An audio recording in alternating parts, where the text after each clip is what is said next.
This dude is a legend, straight up legend. Will be remembered forever. You will hear Inoue's name, man. Ain't nobody done it like him, man.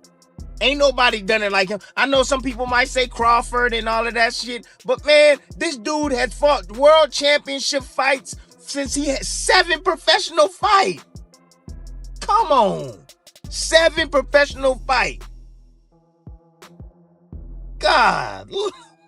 He number 1 pound for pound in the game, period. Junto Nakatani showed a strong performance against, in my opinion, the number 1 pound for pound fighter in the world.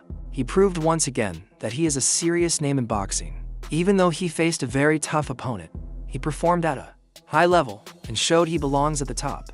Many fighters in the coming years will find it very difficult to beat him if he keeps improving like this. You see the Inoue Nakatani fight earlier today. Oh man, yes I did. Inoue had me on pins and needles. Now I like Inoue. Surprisingly, my 2 favorite fighters in this era, for real, outside of my brother, because I gotta say my brother. Yeah. Fastest hands in boxing and etc. The creativity, all that, it's through the roof. But Monster, and there we go. Monster, and who's fighting? David Benavidez. Yeah. Whoever lost, if Inoue lost, he wasn't the number 1 fighter in the world anymore, and he wasn't even the number 1 fighter in Japan anymore. So yeah, huge reputational pride at stake for Inoue. But the question is, if they don't get the rematch now, or if they never do the rematch, what should they do next? Well, for Inoue, there is a part in age. I don't know if I see it happening. Hey, look up this young fighter called the Monster. Japanese, 118 pounds. He's better than Manny Pacquiao. Manny Pacquiao's dude like that. He's vicious. That's a badass guy he beat too. Broke him down. Ooh. 118? Yeah. Who the hell fights in that bantamweights? Yeah, but who? Some bad motherfuckers. Yeah, some killers. He beat him so easy. The mean son of a... Tyson understands what it means to scare opponents in the ring. Even he is impressed by Naoya Inoue, a fighter in the super bantamweight division. Tyson doesn't just respect Inoue, he sees a reflection of his own prime fighting style. Inoue fights with a similar aggressive mindset, always looking to break his opponent down. He doesn't just aim to win rounds. He aims to destroy confidence with powerful body shots and sharp combinations. That can completely change a fighter's career. So, 2 undefeated fighters coming into an undisputed title fight. Inoue pretty much vanquished all challengers so far at the lower weight classes.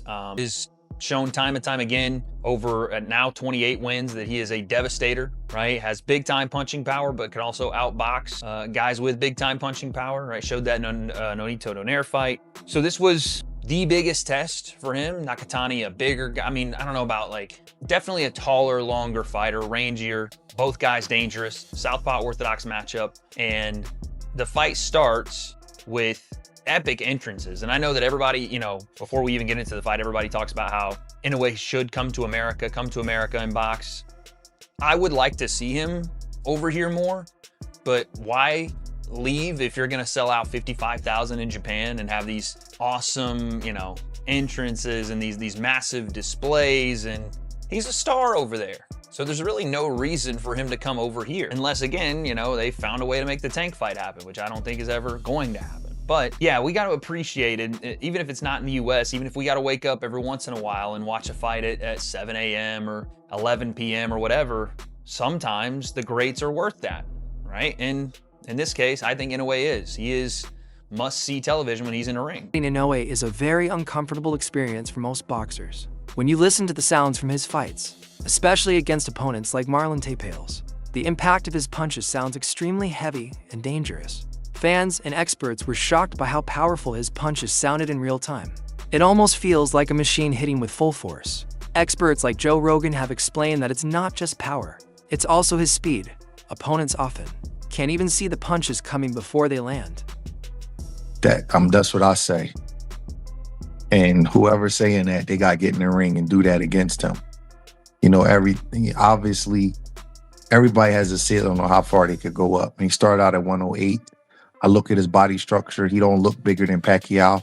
Pacquiao's head was bigger. He was taller. His legs was bigger. So I don't know if Inoue could carry, much more weight. But bro, that dude got fighting spirit. He don't get gun shy when he get hurt. See, I wish that people could just give. I'm not saying nothing about Shushu Carrington. Don't get me wrong, because he's a future opponent of Inoue, so he's supposed to look at him in a certain way. My statements is about just general statement. He's like, the boxing media is racist. I'm being honest with you. They just are. They say certain things about certain fighters and they never keep it objective. Inoue is a fantastic fighter. He's an offensive fighter, and offensive fighters get hit, especially when you walking into dudes that's naturally bigger than you and you dare to knock them out. He could fight the kind of fight where he just skate around the ring, score points, and not get touched, but that's not his mentality. I say the same thing about Boots, and people think I'm taking up for him because he's black and he's from Philly. When you are a killer like that, when you are a killer of that magnitude, they're like mass murderers. They're trying to hurt you. So they got the athleticism and the skills of, say, a Haney or a Shakur, but their mentalities is different. And you wire how you wire. In a way, if you watch him fight, right, the whole time he's mean-spirited. He's sticking you with punches. He's trying to hurt you, even though he's athletic and even though he's talented. So he gonna get hit. This is like, let's see, 108, 112, 115, 118. This is 5th weight class. Yeah, he gonna start getting hurt, but that shit don't make him gun shy. He don't act funny when he get hit. Fighter gets knocked down. It usually affects their confidence. But for Inoue, it works differently. When fighters like Luis Neri or Ramon Cardenas managed to drop him, he didn't panic. He calmly took the count, studied what went wrong, and adjusted immediately. Instead of rushing blindly, he analyzes his mistake like a computer.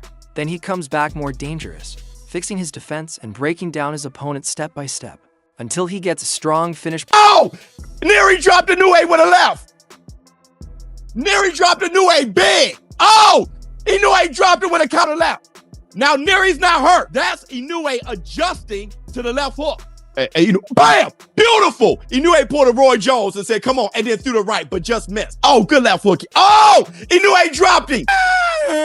Good right hand. Oh!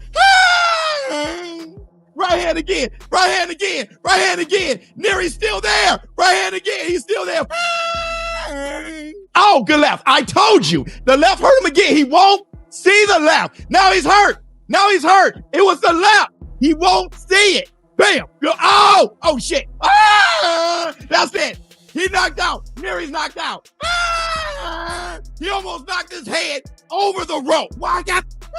What makes Inoue even more dangerous is his boxing intelligence. In his fight against Junto Nakatani, even the opponent's team admitted they were careful with their strategy. Because Inoue learns very quickly. If he notices your pattern early in the fight, he can use it against you later. He constantly changes rhythm, footwork, and guard position to confuse opponents. He controls distance perfectly, making even taller fighters struggle to use their reach. It was a fight of two halves, wasn't it? The first half very, very cautious, particularly on the part of Junto Nakatani, who was patient, but perhaps overly patient, as Inoue, like both of them were doing a lot of reconnaissance. You know, there wasn't a lot of punching in the early rounds. But then when the fight ignited at the midway point, 6, 7, and then obviously Inoue really under the cosh, 8, 9, 10, and in trouble, I thought, in the 10th round before the head clash. And then 11 was a huge round for Inoue. And yeah, I mean, it ended up being what we wanted, definitely in the second half. Some of the quality of some of the action was off the charts. It was brilliant to watch. Yeah, because obviously this was a fight that the world of boxing had their eyes on, and obviously I think as like a purist, you know, you can appreciate the first 6 rounds, but I guess do you see why some might find it a bit hard to watch the first 6 rounds when they were being so cautious and patient with each other? Do you understand? No, that's a fact. That's a fact. I mean, you know, for the casual fan that doesn't really know a lot about the sport, the first 6 rounds would maybe be something of a turn off. I understand that, but what you need to expect realistically, this is 2 of the best fighters on the planet. They're not going to go out there and fight like they're outside a bar. You know, if you make one mistake at that level, against a fellow knockout artist, and you could end up flat on your back, looking up at the lights, humiliated on an early round stoppage loss. So they bided their time. I just felt that Junto was perhaps guilty of being overly cautious. Inoue, because of his championship pedigree, he's been a champion for 12 years, knows how to nick rounds. He knows how to win rounds. And the early rounds are every bit as important as the later rounds, and that ultimately proved decisive. Trying to distract him with trash talk is often a big mistake. When Jean-Real Casimero tried to insult him online by calling him a turtle, the boxing community reacted strongly. Many believe that provoking Inoue only makes him more focused and dangerous. Instead of breaking his mindset, it can wake up an even more aggressive version of him inside the ring. We'll never know, but it looked at ringside, it felt pivotal. I mean, if you've got all that momentum, and that wasn't just momentum in round 10, I'd given him 8, 9, and 10, and 10 was the better round of the 3. You know, he was doing a lot of damage. I thought he had Naoya in a bit of trouble in that round, in a good bit of trouble. You know, there was uppercuts landing, big power shots, and then bang.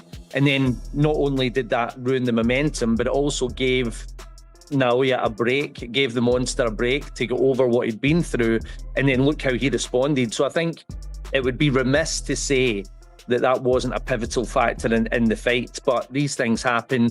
It's aggressive southpaw against aggressive orthodox. You're going to get head clashes. It just came at the worst time possible for Junto Nakatani and the best time possible for Naoya Inoue. Was you surprised about how patient Junto was at the start? Because we've seen in previous fights, he's definitely not been patient, you know, and he's got a few early stoppages previously. But was you surprised or finding the reason, I guess, why it was so hesitant at the start? It's the danger on the other side. I mean, all the fights that he's had previously, none of those opponents come close to the quality that's in front of him, both in terms of skill and hitting power. So he's being cautious for a reason. Like I say, you make one mistake, then you could be in trouble. I just felt it was a touch. There's cautious and there's overly cautious, and that's ultimately, I think he was overly cautious in the early rounds. So that the reason was, I mean, I spoke to Rudy Hernandez down in this lobby about 10 minutes ago, and he said, look, you can't go in there guns blazing. I know he's got very good timing. You know, you make one mistake and it could be a last. So I get it, but that ultimately has led to him losing the decision.